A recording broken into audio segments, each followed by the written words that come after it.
Hi, guys, and welcome back to Artalap, a podcast dedicated to conversations on visual culture with me, Kamaini. It's great to be back after the hiatus, and I'm looking forward to bringing to you more interesting conversations. On today's episode, we have with us Natasha Ginwala, co-artistic director with Defne Ayas of the 13th Gwangju Biennale, which just wrapped up last weekend on the 9th of May 2021.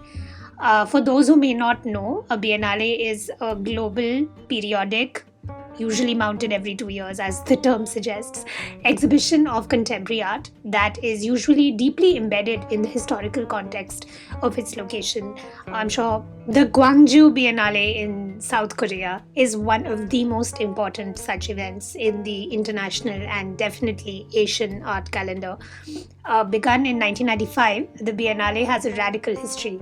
It is the cultural incarnation, if you like, of the South Korean pro-democracy movement's triumphant culmination, beginning with the Gwangju Uprising of 1980. This uprising, commemorated on the 18th of May, so we are coming up on its 41st anniversary as we release this episode, was the beginning of a sustained struggle by all sections and strata of Korean society, from workers to students to the professional class, against the military dictatorship of Park Chung-hee that lasted through the 1980s and ultimately led to the establishment of true democracy in South Korea. Those interested in further reading might want to refer to the sociologist Ji Wook-shin. In 1995, 2 years after the second democratic election post the military rule, the Gwangju Biennale was founded and has since become a symbol of cosmopolitan contemporaneity and local artistic responsibility.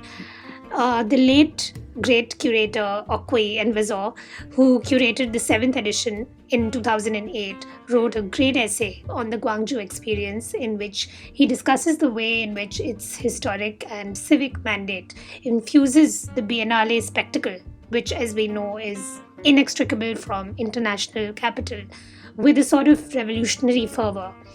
The Gwangju Biennale's 13 editions have been put together by artistic directors and curators from within South Korea and all around the world, including from India, Ranjit Hoskote and Nancy Adajania.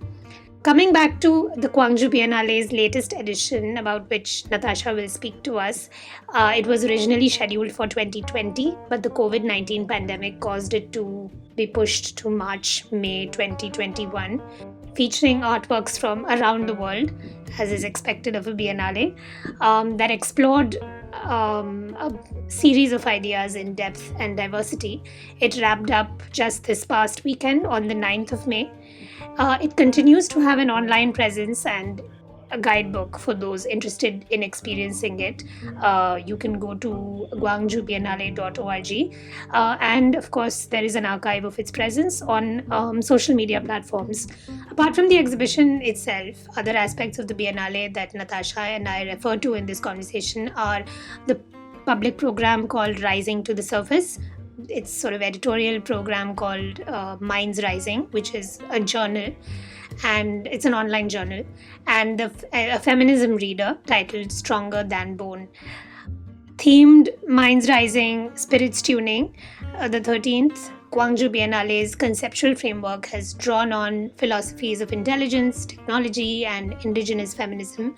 Two of the philosophers who steered the course of this edition informed the artistic vision that drove it and whose ideas we discuss in depth on this episode are Catherine Malabou and Yuk Hui. This episode might be a bit dense, but also rewarding. So I'll quickly give you a bit of a lowdown so that it's easier to access the discussion. Drawing on the disciplines of cognitive science, philosophy of mind, and neurology, Catherine Malabou develops a theory of the human brain as a site of work, agency, and liberation. Her broad argument is that capitalism yields an understanding of neuronal functioning as something over which humans have no control, and that our understanding of the human brain's suppleness is ideologically constructed as flexibility in order for capital to better exploit our brains. She counters this understanding by positing that, in fact, the human brain is defined by plasticity and not flexibility, which means that we have control over what happens to it. And that our consciousness regarding what we can have our brain do, our capacity to make our own brain, can emancipate us from capitalism's demands. Coming to Yuk Hui's work, we talk about his concept of cosmotechnics, which he defines to mean that a society's art making and craft making technologies are part of its moral and social imaginary. By emphasizing the cosmos in Cosmopolitan, in a word beleaguered by climate change and human havoc, Hui argues for a historicization of science and technology that takes into account the specific world making within societies and cultures rather than just the one largely Eurocentric theory of technology. Hui's notion of recursivity is also part of our discussion. Those of you familiar with computer science will know the term. In Hui's case, we are to comprehend it as an ontology or an account of reality. Recursivity as an account of reality. He says that phenomena are generated anew through protocols of repetition. So that's the intro course to this episode. You will all be required to submit 10-mark answers in the comments and win a prize. I'm kidding, there is no prize. But you're welcome to submit 10-mark answers and responses. More on the episode, we discuss how a biennale is mounted during a global quarantine, what the significance of organic, artificial or machinic intelligence is during an age of unreason, with regard to Malabou's idea of the brain as a site of emancipatory politics, and how the ghosts of history cause new ruptures through the phenomenon of recursivity that we just touched on. We also talk about the role of a biennale as a recorder of change and its paradoxical implication in the very orders that it aims to challenge. Before we dive in, let me introduce Natasha. She is Associate Curator at Gropius Bau, Berlin, and Artistic Director of Kaleidoscope Festival. She curated Contour Biennale 8, Polyphonic Worlds, Justice as Medium, and was part of the curatorial team of Documenta 14 in 2017. Other recent projects include Kaleidoscope Festival Sea Change in 2019, Arrival Incision, Indian Modernism as Peripatetic Itinerary in the framework of Hello World, revising a collection, at Hamburger Bahnhof Museum für Gegenwart Berlin in 2018, Riots, Slow Cancellation of the Future at IFA Gallery Berlin and Stuttgart 2018, My East is Your West at the 56th Venice Biennale 2015, and Corruption, Everybody Knows with Eflux New York in 2015. She was a member of the artistic team for the 8th Berlin Biennale for Contemporary Art in 2014 and has co-curated the Museum of Rhythm at Taipei Biennial in 2012 and at Museum Stucki, Lodz in 2016-2017. She is a recipient of the 2018 Visual Arts Research Grant from the Berlin Senate Department for Culture and Europe. Before we continue, I'd like to let our listeners know how to access the material accompanying our conversation. To view the images and other material being referenced and discussed in the episode, click on the link in the show notes to access the guide. You can also find the link to the guide for each episode in our Instagram captions and tweets. Thank you for joining us, Natasha. It's great to have you with us. Hi, thank you so much for inviting me to your podcast. And I think at this time, conversations have become a vital form for all of us in big and small ways. Yes, indeed. Can you tell us a bit about the theme of the 13th Gwangju Biennale and unpack the broader concerns and ambitions of the event? Maybe talk about the theme itself, Minds Rising, Spirits Tuning, and take our listeners through your curatorial vision for the Biennale. So what we set out to do within the 13th Gwangju Biennale, which is titled Minds Rising, Spirits Tuning, is to consider the spectrum of organic and inorganic intelligence and to think about ways that the forms of intelligence that are living and that are machinic are entirely entwined. And this is becoming more and more our dominant reality, right? So, algorithmic regimes are governing our sense of time and our sense of everyday. Also, the hierarchies of power. At the same time, there are ancestral, indigenous, environmental, matrilineal forms of intelligence that are equally shaping a common truth and a common perspective of the world. We need to perhaps really hold these at times competing and paradoxical forms of intelligence in a circular way of thinking and a circular way of examining these with artists, with thinkers. Now, that's what we were setting out to do because they are not operating separate from each other, as we know. Yeah. And so we've been working with artists really also, not thinking about, obviously, medium specificity, because that already is quite a regressive notion, but rather how do artists apply forms of mobilizing various areas of the mind, the body mind as well, the mind as part of the living body that is in pain, the living body that is exploited, the living body that is oppressed. So these are all not only thematics in a sort of intellectual sense, but really they are at the core of our practice in this Biennale. So I will, as we go forward, give you certain examples of artistic projects. Right, right. That will be very useful for my audience who can refer to the image guide to see what you're saying. I mean, I know this is probably one of the stock questions you've been asked because of the circumstances in which this Biennale was mounted. We know that it was delayed because of the coronavirus pandemic. Other Asian biennales have taken place as well, of course, during the pandemic year. How was it for you to organize this offline and online in quarantine? I can't imagine it was easy, and I know that you had to be coordinating with your co-curator Defne Ayas.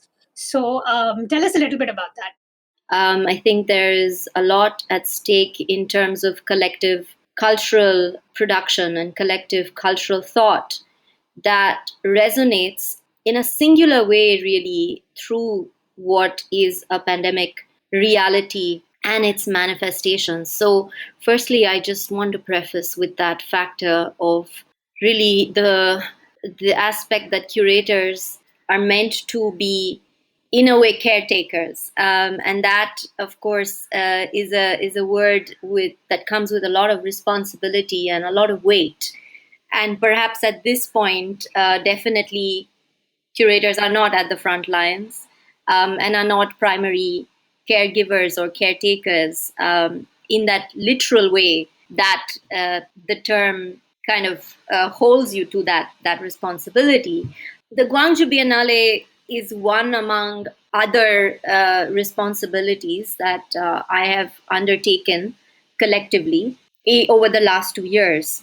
So we were appointed, Defne Ayas and I, as artistic directors in March 2019.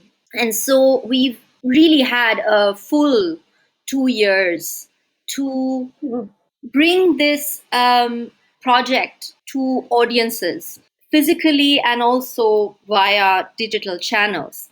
The fact was that we also knew that while the Korean context is extremely vibrant, there are museums and arts centers, public and private, being built there at a quite a high-paced level and of a really astounding quality.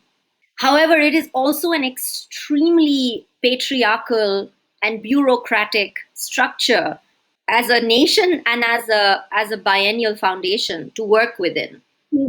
So that is also part of enfolding itself as part of this reality of what is Asia's largest and most and oldest contemporary art biennale, to take that up at the time of pandemic, and also within this webwork of a patriarchal bureaucratic setup which has its own internal power codes.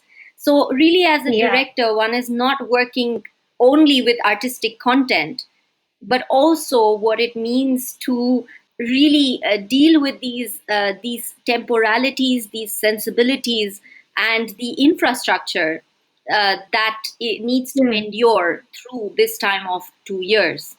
But also, since you were asking about what it means to manifest the Biennale during the timeline of pandemic, I just maybe mention a couple of things, because it is a fact that also within Asia there have been biennales that have been held. There is currently also the Shanghai Biennale going on. There has been the Yokohama Triennale curated by Rax.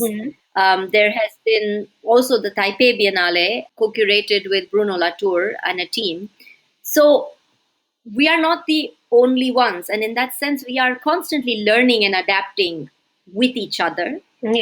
We are not able to attend each other's biennales, so that is another big transformation, because biennales have been a ground for rethinking, repurposing, tuning into different forms of practice and thinking. So the fact that we are now not able to even attend, there is then a difficulty with research, with making connections to various artists.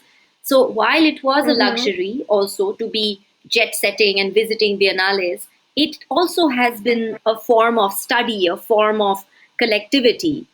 We also had to think from our side of what are we offering really to those who cannot make it. And this is in fact something that we have been thinking also prior to the pandemic. And it helped that this is not, it's not going to work only as an emergency process. You know, while we are producing art at in an accelerated way at a time of great distress, there is also a need to already open up the models that have been long running and assess what is their validity today.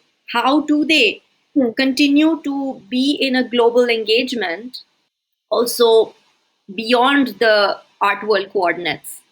What are some of the specific aspects of the programming that you designed, keeping in mind the changed circumstances from when you were appointed, or that you think happened to work to the Biennale's advantage in a sense, given the world's dramatic transformation?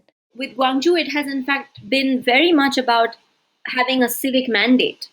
It is a biennale that opened in the aftermath of trauma, in the aftermath of the Gwangju Uprising. So it has a certain pivotal role to play in the local cultural ecology. And we are seeing that there is a cross generation of publics that we are very thankful to, that they are lining up to attend a biennale in these times. In parallel, we also have been thinking, as I mentioned, before the pandemic, or already when we proposed our ideas to the Biennale Foundation, to include editorial strategies at the core of the Biennale. So that's something I'm quite interested in, and so is Defne Ayas and our two editors, Jill Winder and Yongjun Tak. Some of us come from a journalism background, and so we've been thinking really of what an editorial process can be in tandem with artistic models. So it's not the typical making a catalog and writing, again, for a pure sort of art world engagement, but really working with various thinkers, various social thinkers, scientific thinkers, poets, historians, and artists, to create an entire publishing platform, which is online and also in print. So that effort for the Minds Rising journal actually began very early on in our process. Further to that, we also worked on a public program that is called Rising to the Surface Practicing Solidarity Futures, that again took into account the fact that it was the 40th anniversary of the May 18 Gwangju Uprising in 2020, which again was bringing forward the spirit of democratization in South Korea, struggle against militarism. But at the same time, there were certain hierarchies at play. What are we forgetting when we commemorate certain kind of martyrdom? What are we forgetting and leaving out when we do not acknowledge the participation of students and women at the same level as we do of male protagonists or male identified protagonists? So we've also been thinking what is omitted in a history of struggle. And alongside that, we're using Gwangju as a prism to think about the current citizen movements and civic advocacy, work against environmental degradation and environmental violence with people from all over the world, which includes journalists, artists, filmmakers, activists. So there was this entire program, really with over again like over 20 people participating, and that we had initially thought would happen in Gwangju, but then it expanded and took place as an online forum.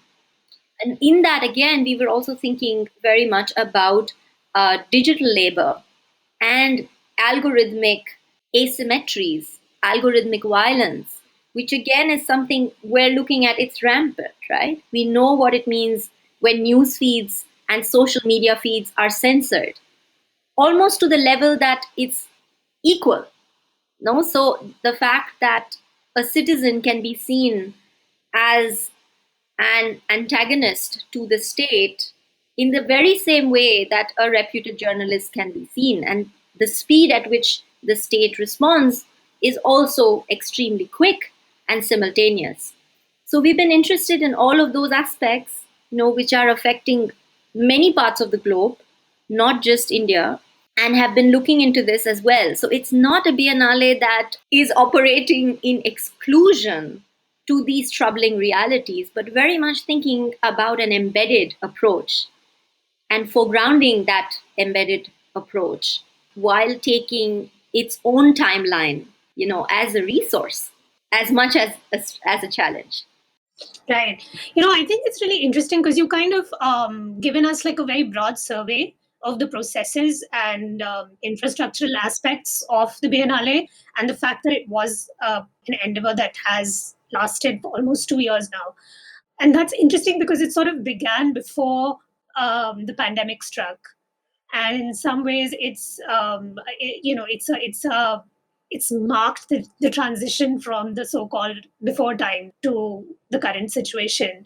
What I feel is also interesting about what you said in the beginning about this etymological sort of link that curation has to caregiving, which has become such an important paradigm currently across discourses, as we know, and in actuality, I'm just thinking of that as a kind of feminist um, methodology as well, right? Care work. So I find that link as well kind of interesting to think through.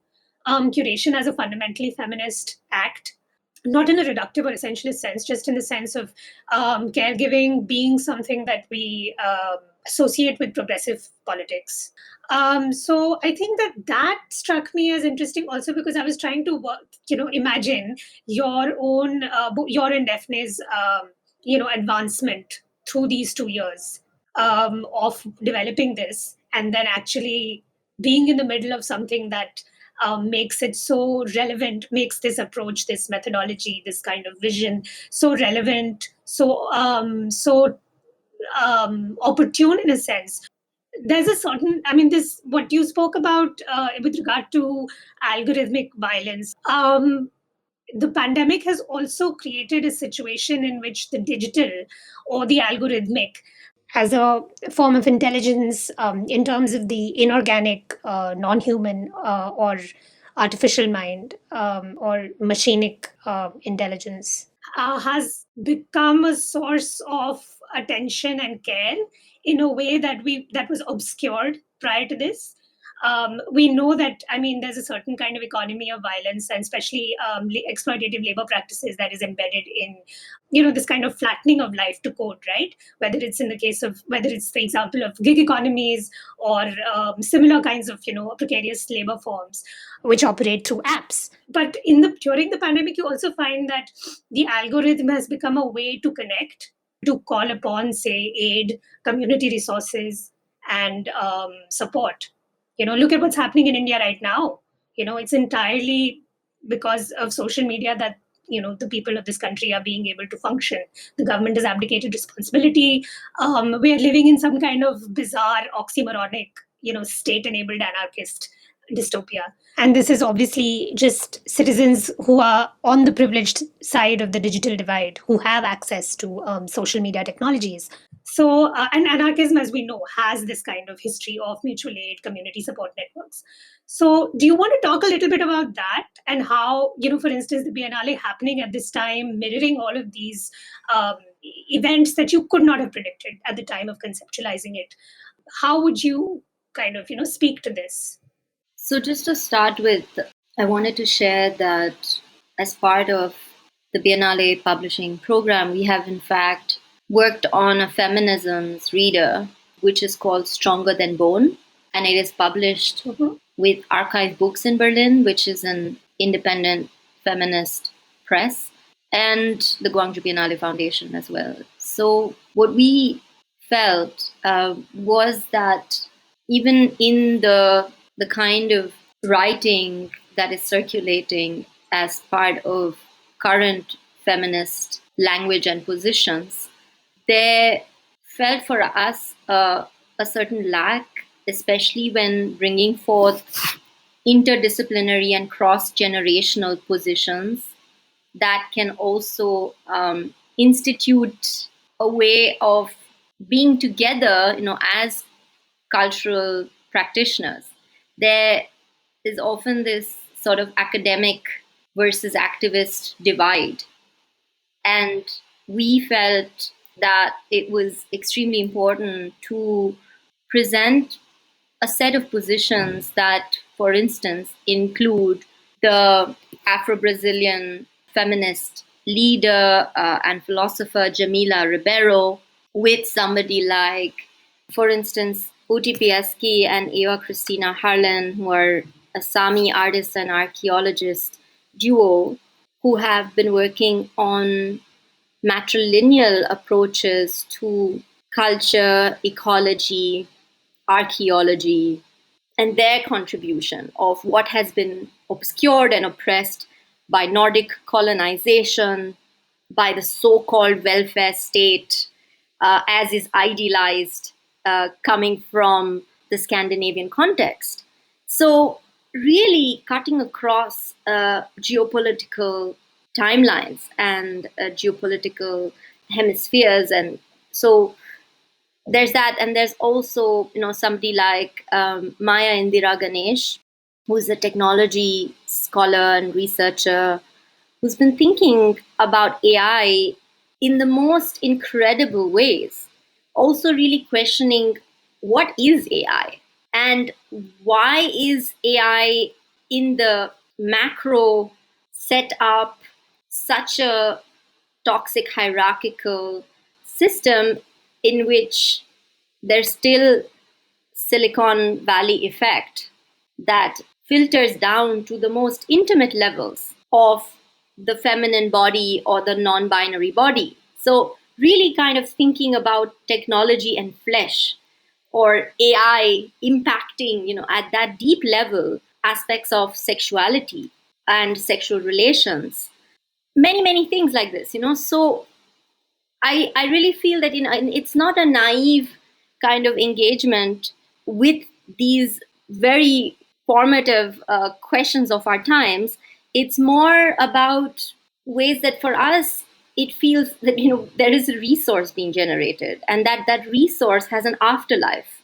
So that was our purpose. And of course, I agree that clearly it is these very platforms that are allowing us to reach out to one another. Also, given the deep failures and violence of state regimes. So, but humanity is constantly in the mode of adaptation, which has so far also been a lot about progress in a neoliberal sense. Now, as there is a virus that is mutating in a way that is faster and less predictable than, say, we have as the current generation of life on Earth witnessed. We are lost in our process of adaptation. And so that anarchic drive, that survival drive, is also a creative potential in order to rechannel and recalibrate ways to encounter each other, ways to protect each other. So I'm really trying to also assess, where is the creative potential in this? Not only the ethical dimension, which is of course crucial in all of this, but is there a creative potential in this? And I would say yes. Also, when we were asked by various press and partners, has the Biennale changed since the pandemic began? Has the theme changed? Have artworks changed?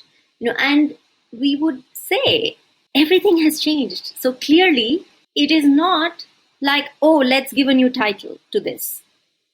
That means nothing. What we were thinking about is we're now immersed in a radically altered reality wherein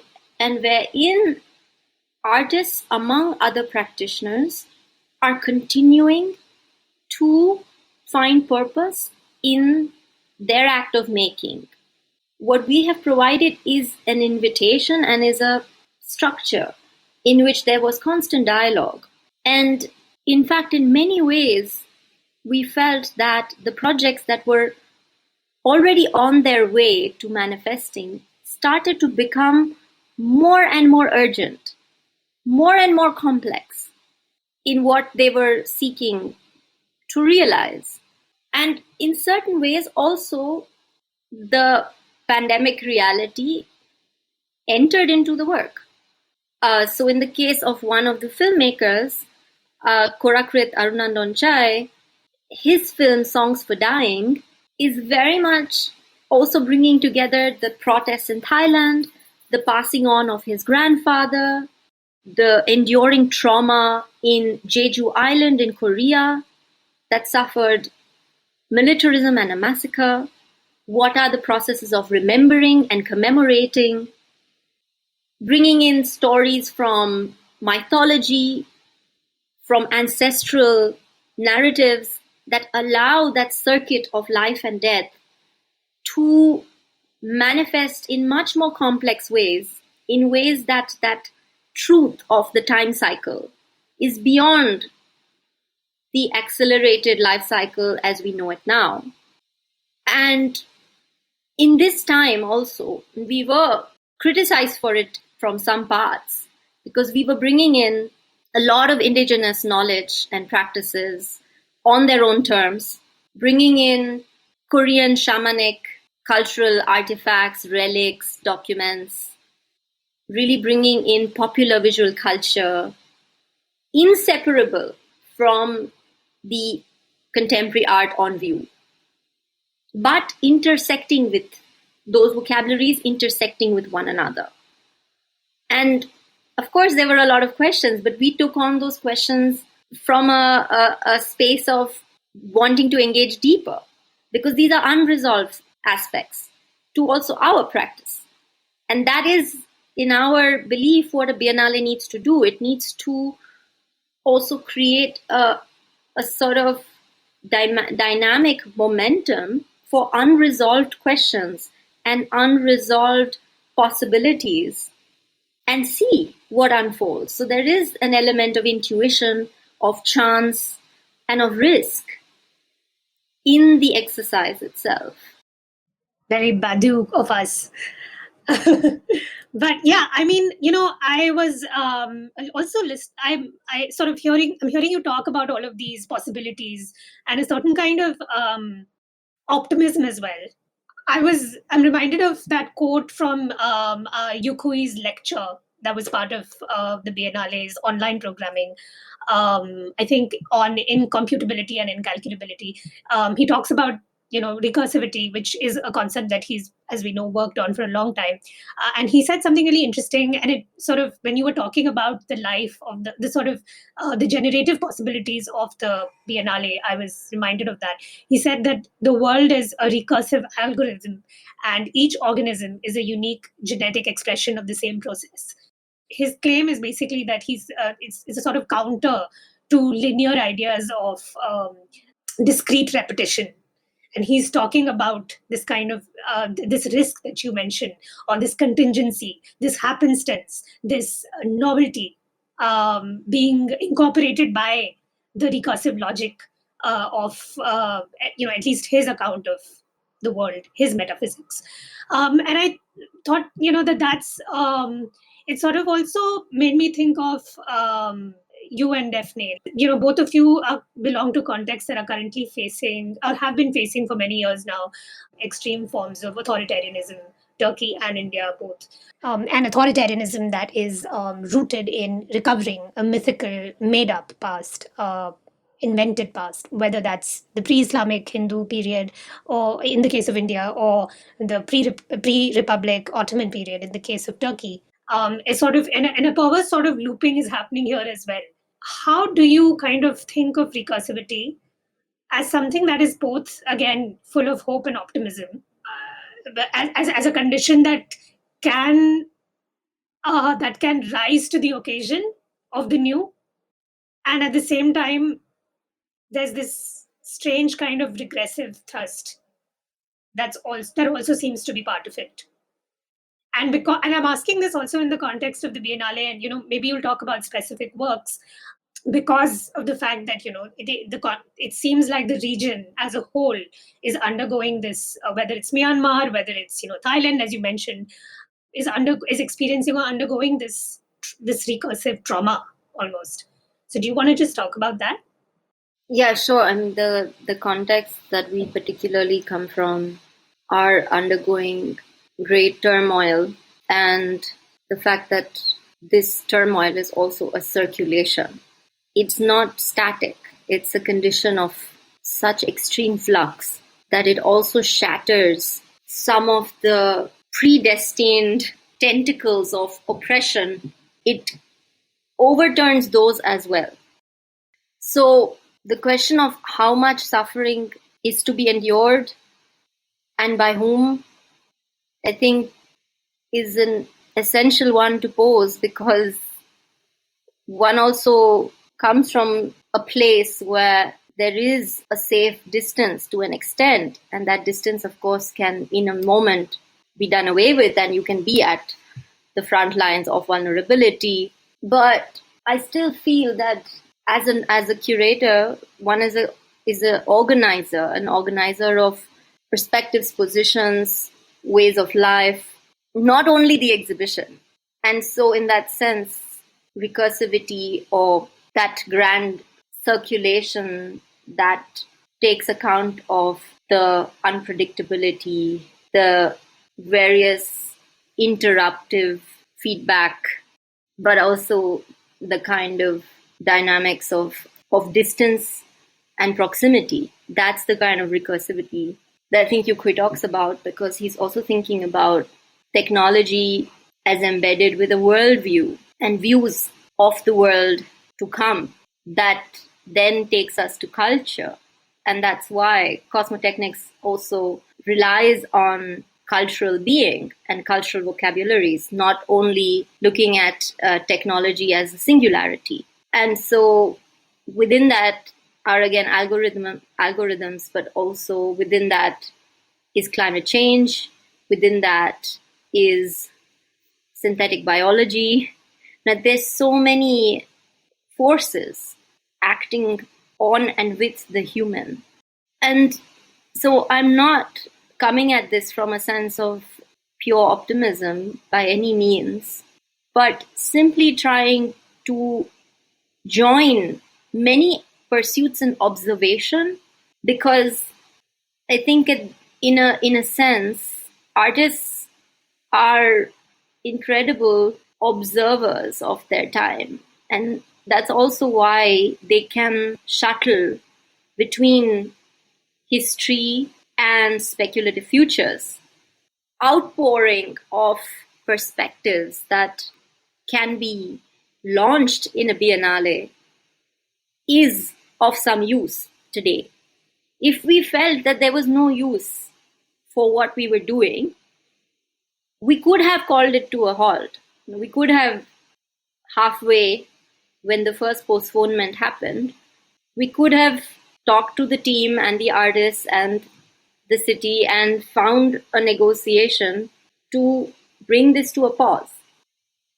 But in fact, at every stage, we felt that there was a need for it. And we were checking in with those who are involved, if they felt the same way. In a sense, for those who have been through this composite process, it's not closed. And that's something I'm also invested in trying to, bring forth, because all of us need to understand that we cannot work in the same ways that we used to. So also, what is it that remains in what we are able to achieve? I think those are, the bigger questions also of particularly cultural work. It's not about the medical equation. It's another equation of care. Yeah, I mean, definitely, I think a better word than optimism would just be maybe something like anticipatory, looking to the future.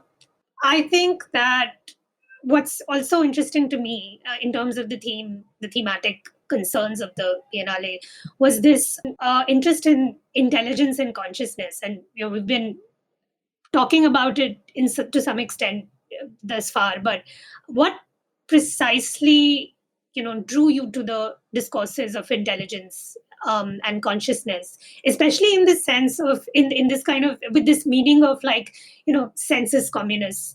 Why do you think this particular historical moment is amenable to being looked at through this kind of implication of the cognitive, the computational, the cosmic, and not to suggest that they're in silos or that they're not co-constitutive, because also that's a theme that keeps emerging in your curatorial interrogation and including in this interview.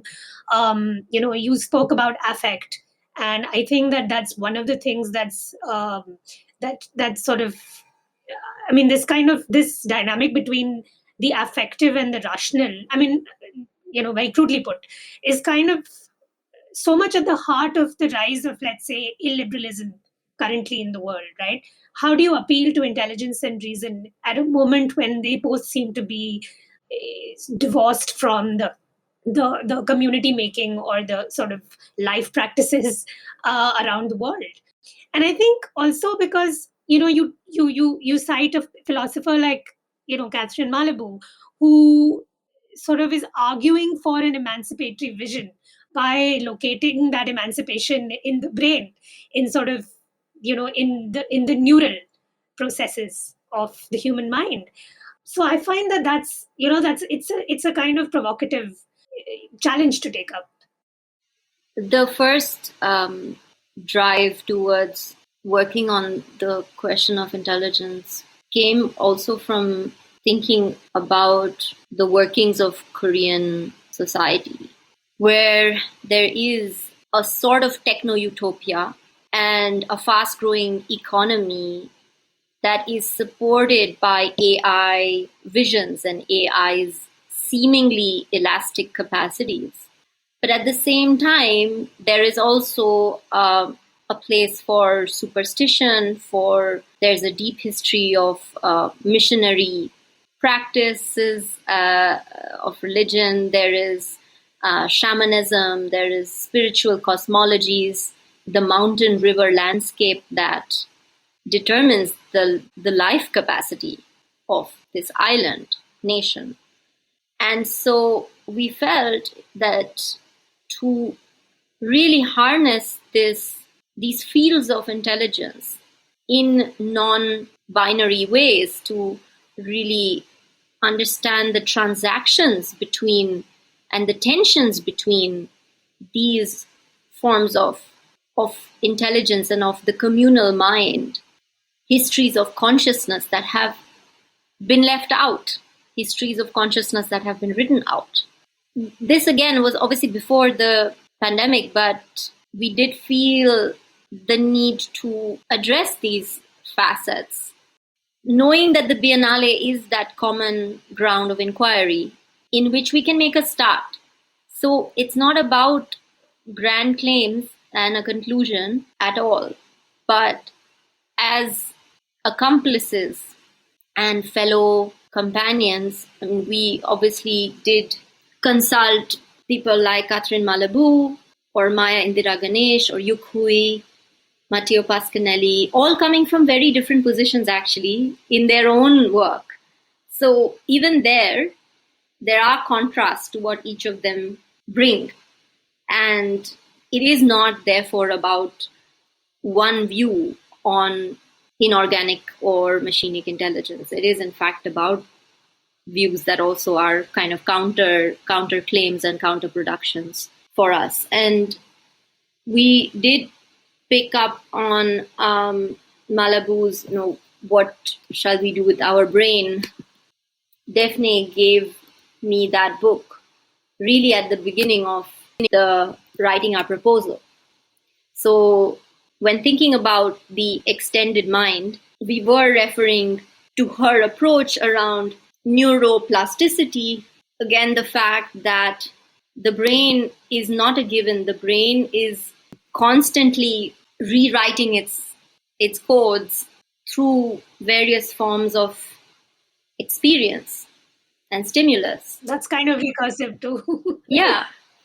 And yet, with the way that the labor cycle has radically shifted globally, what Malabou brings out in the interview that we did with her for the journal, in fact, is also, where is both the emancipatory, the anti-capitalist drive, but where also where are we going with this new threshold of digital labor, which is again something that also Vlad Ndrolar and Kate Crawford have written about, and where again they're thinking not only of the human in this entire cycle, but in their anatomy of AI, it is not, in fact, it is really the anatomy of AI. So it includes all of the dimensions from extraction from the earth to companies like Amazon to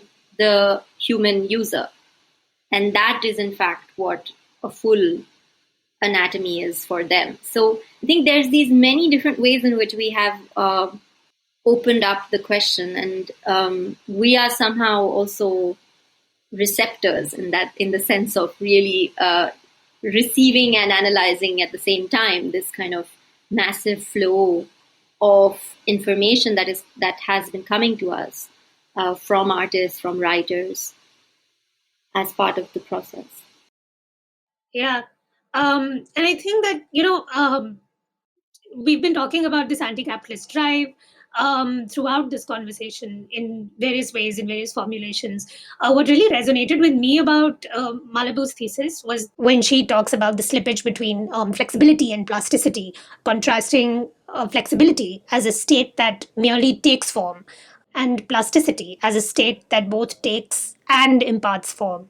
Right? I mean, we use the word flexible with regard to, let's say, a rubber band, but you use the word plastic to talk about the plastic arts, sculpture. An element of agency is implied, and flexibility is sort of the conceit of neoliberal ideology. You're constantly working, these casual jobs, contract labor, temporary work. And I mean, that's a very real material dimension to all of this abstraction that we must contend with as a kind of theoretical underpinning to the world we live in. But I think that the fact that she talked about capitalism envisioning our brains as sort of terminally pliable, according to the whims of capital, rather than capable of resisting this enframing and generating something by itself. eliding its plasticity or its ability to be active and not just be acted upon by capital. That struck me as sort of the crux of her thesis. But I also wanted to connect that to the art world, and this as an your culture worker yourself. The art world is sort of completely configured, by precarious models of labor, capital accrual, even a biennale, like superficially. Of course, you've talked about how it does have a life that exceeds the temporal limits, but superficially, let's say, it has this impermanence and built into it, and a role in the global circuits of capital. The art world itself is adjacent to luxury, the luxury industries, and the commodification of objects and labor. So it's also implicated, right, in this kind of network. Yeah, I think you raised really important points in terms of what Malabou has been discussing and linking that back to cultural labor. I definitely feel and have been reading also more and more about this question of flexible labor, which has been so indispensable to our industry. And we don't even use the word industry often enough. We don't, yeah. It's like film industry or industry for heavy machinery, but the art world as an industry has slipped away from what it means to logically ground itself in certain rule making or in certain codes of membership.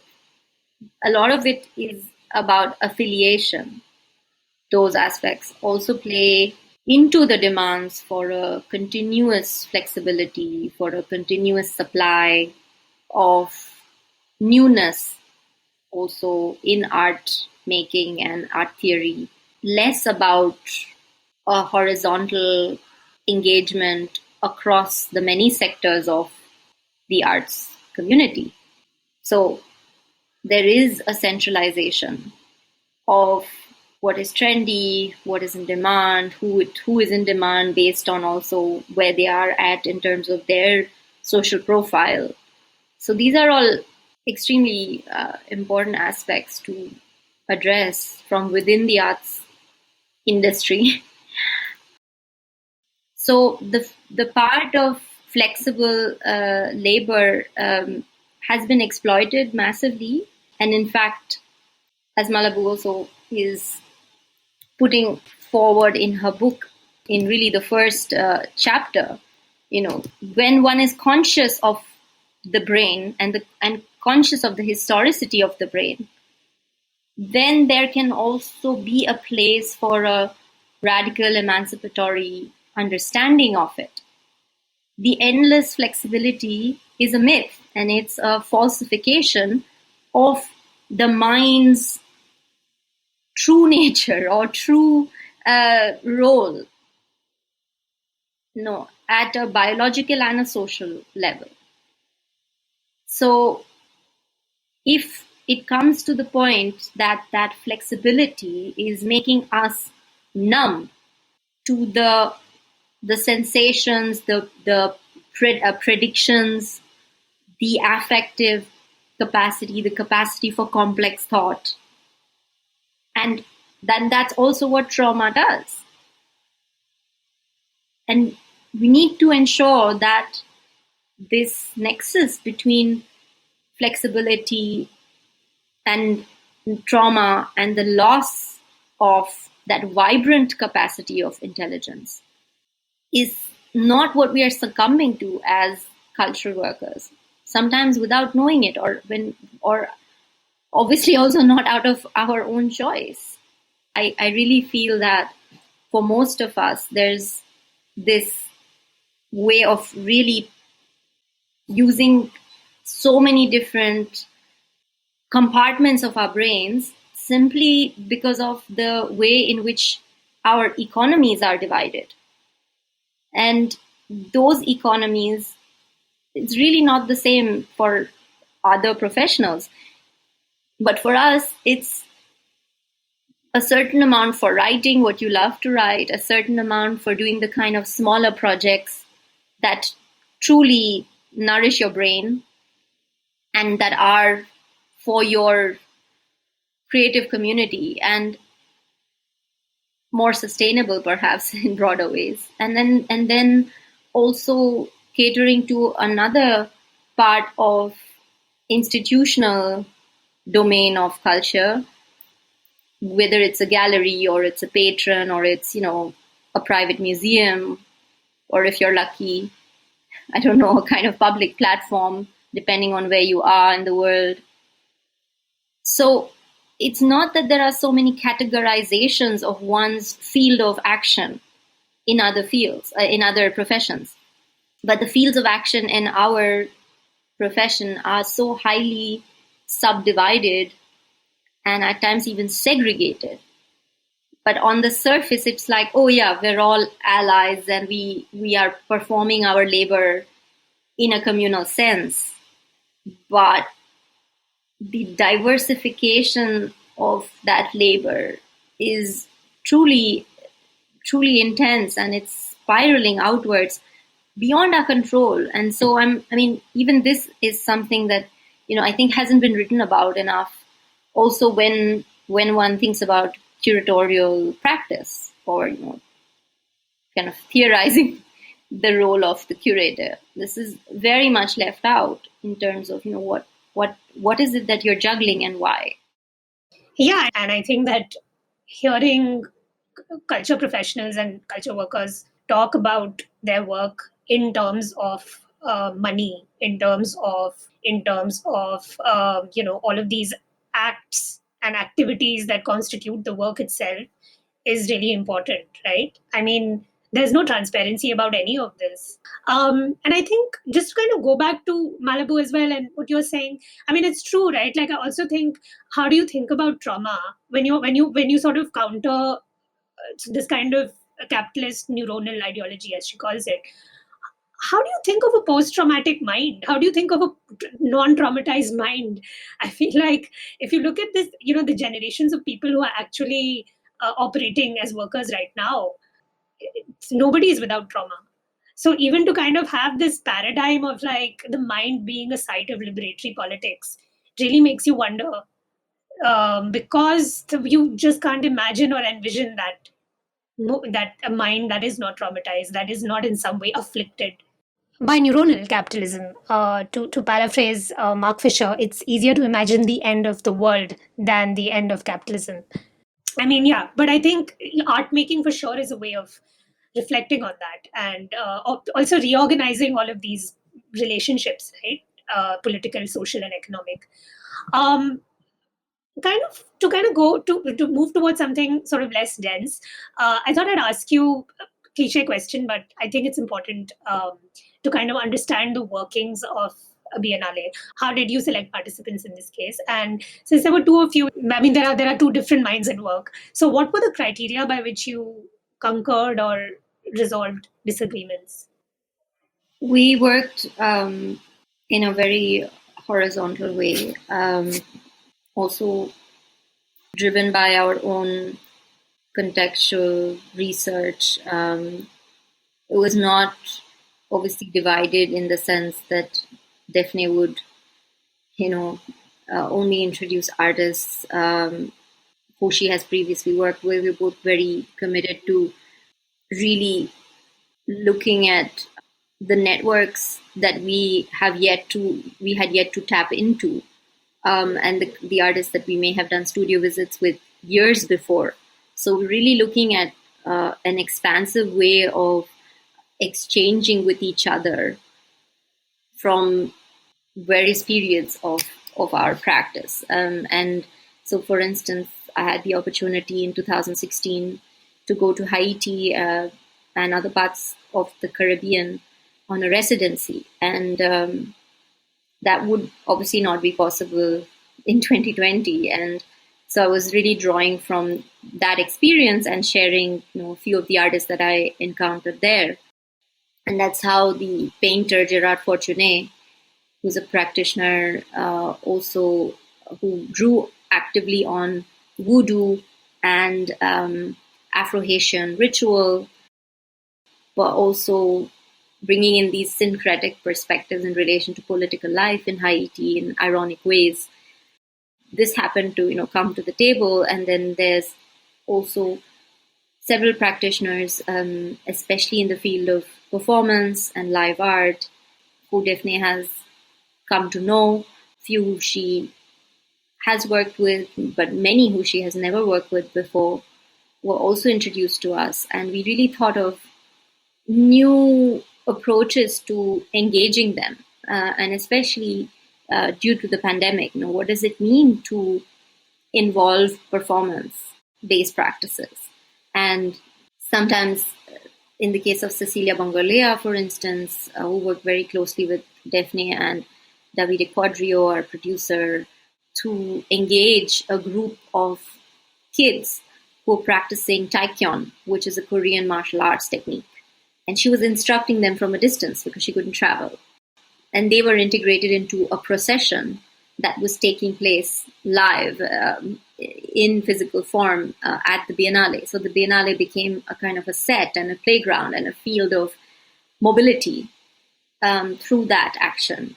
In that same procession were also the duo ethos, Kudes and Dimitri, who have developed their performance and body techniques, really ethos standing for really operating system, as an operating system, it's a mind-body system that uses elasticity, confluence, flow, various body techniques, but also really thinking, very consciously mapping the kind of cognitive features of ourselves while in the act of movement and performance. Where does surrender, attack, and defense intersect? How do we map those? This was also something that was being done really on site at the Biennale. So we work with many artists also by the very first time. And that's always an interesting challenge and encounter with deep learning involved. So it wasn't like, kind of regressing into a space of comfort, but really also thinking, okay, who are the practitioners that we really want to bring forward and be in their company. So also it wasn't about dividing responsibility in a way that we compartmentalized the Biennale. We worked with 3 curators who were part of our team. Ju-won Park, who is based in Seoul, and she also works at the MMCA Museum.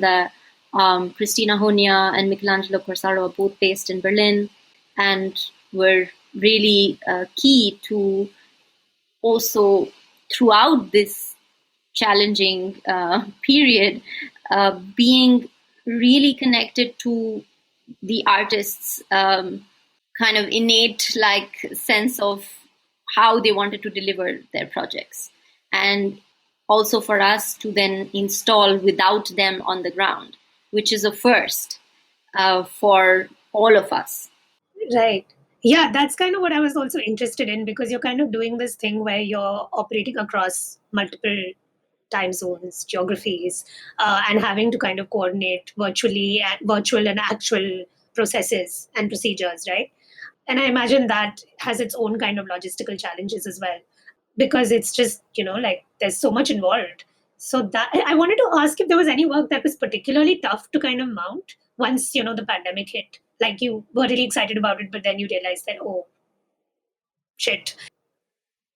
I think we also approached every quarter with a sense of awareness and, as far as we could, a sense of empathy toward one another, knowing that there is this highly demanding bureaucratic institution that we are all part of in Gwangju. So a lot of our work was, in fact, creating a kind of protection zone for the artists to really enable them to focus more on the dimension of their intuitive and research-based process. And at every quarter, we would be releasing parts of our online journal. We were having our public program going on from already October to February. So there was always a way to refresh and make the process more dense or more elastic, depending on our progress. And yeah, I mean, it was extremely demanding to install without the artists on site.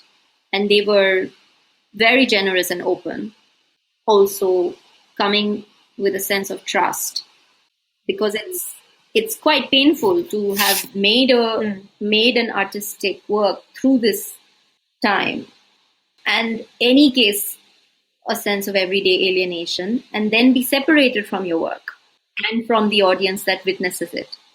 So that's also why one is so conscious of the affective networks and channels that are at play in this encounter. The physicality is there, and we worked with an incredible exhibition architect, Diogo Passarino, who really transformed the site in incredible ways, really also breaking a lot of the codes of the white cube and the black cube that reign supreme in the art world. Really breaking that down, thinking of transparency, of organic flows, of ways in which a sense of immersion and a sense of expansion can play a role, so that the physical dimension and the bodily experience of being in an exhibition is wholly felt and sensed. But of course, our international audiences cannot dwell in that, nor can most of the artists. But still, we really believe that this is an experimental mode also that breaks many established codes of the monumental art show. Right. I was going to ask about that. In itself is a lesson, and again, it's a chapter in hopefully other such trajectories. Yeah, I mean, what you were describing about the artists sort of having to trust you at a level that they probably, hadn't maybe had the experience of before, because usually in such instances, people are on site and overseeing and, helping supervise the installations. And for you to also be sort of, I was thinking about the kind of, the history of the word again, like it has this kind of ecclesiastical origin, right? The curator. But yeah, I was also intrigued by the inclusion of the People's Archive of Rural India, and the work titled The Grind Mill Songs features, and I'm truncating and quoting the curatorial text here directly, couplets or ovi sung by women in rural Maharashtra. This archive of texts, sounds, and videos was initiated by activists and scholars Hema Raikar and Guy Poitevin, who traveled collecting and transcribing over 1,000 OV in the 1980s and 1990s. Reading the description, I found myself a bit discomfited and wondering for whose gaze the work of these communities is at the Biennale for. I was a little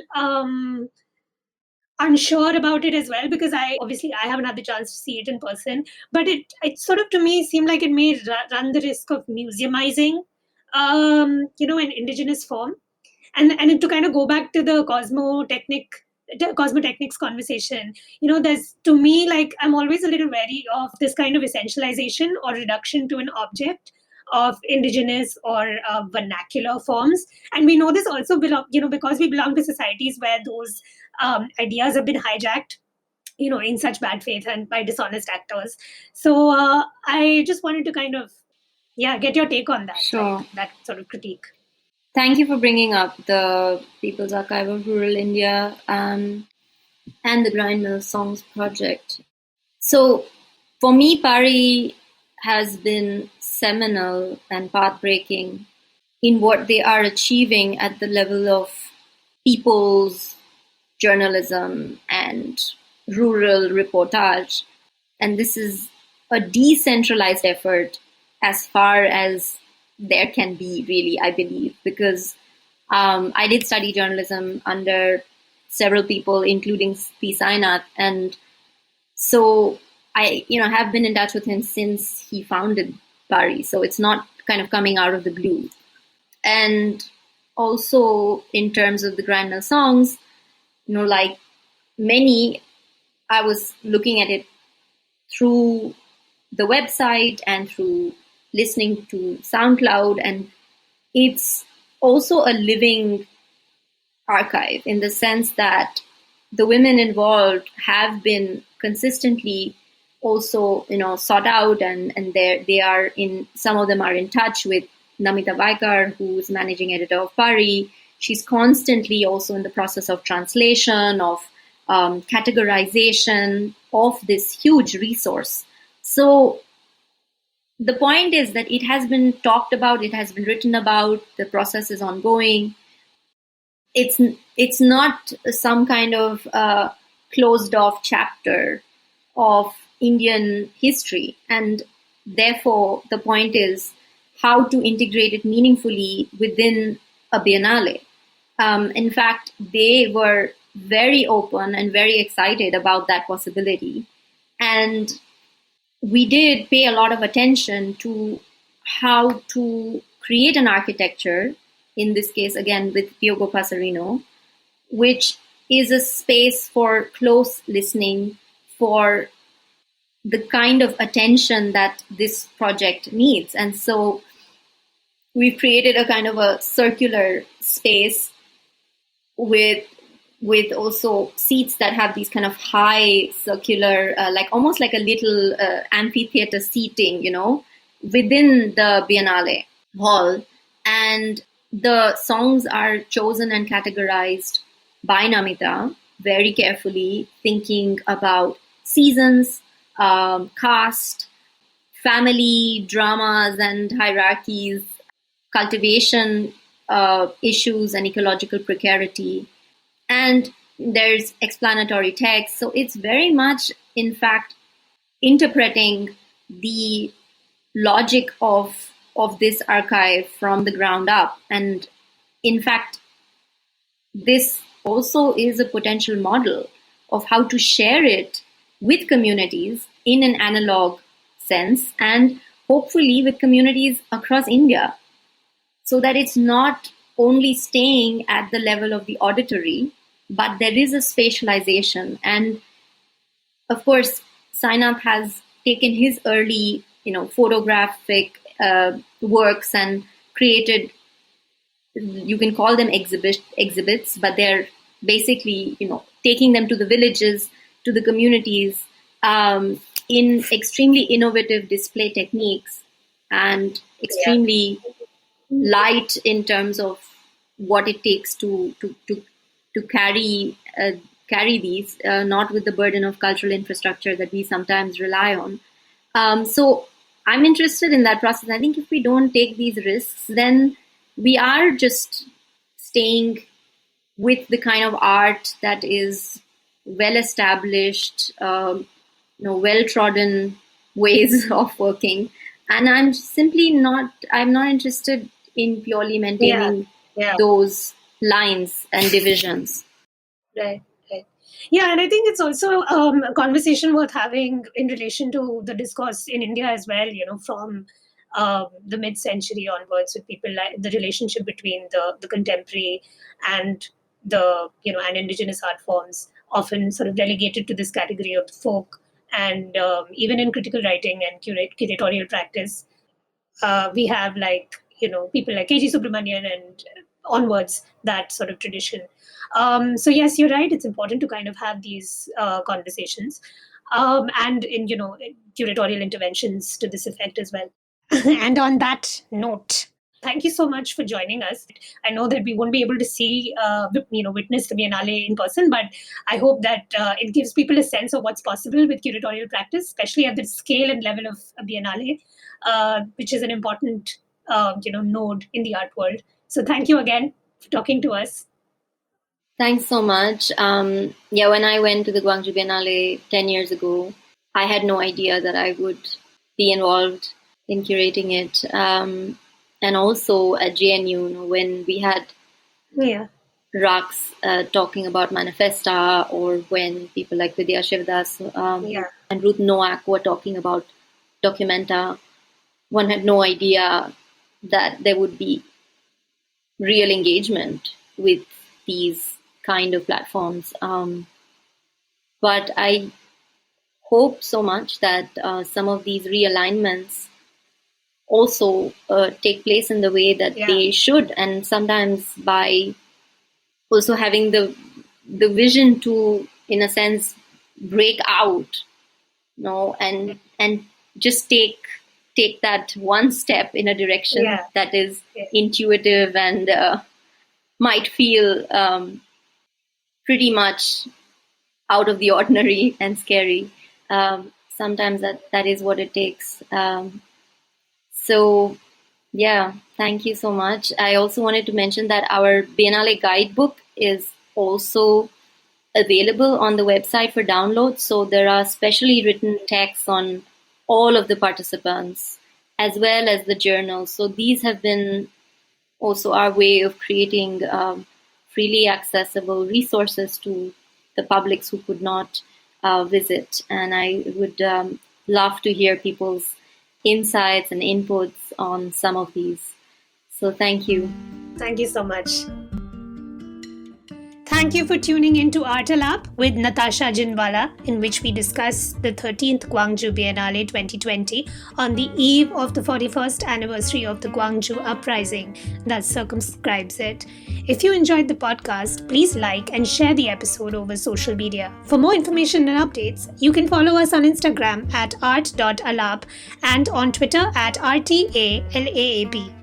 Before I go, I want to take a moment to send strength and support to our listeners as we in India battle the COVID-19 pandemic. I hope you and those you care about stay safe during this time. A reminder too that direct messages on Artalab's social media, Instagram and Twitter, are open if you want to share resources, especially if you're an arts and culture organization wanting to spread information about relief initiatives.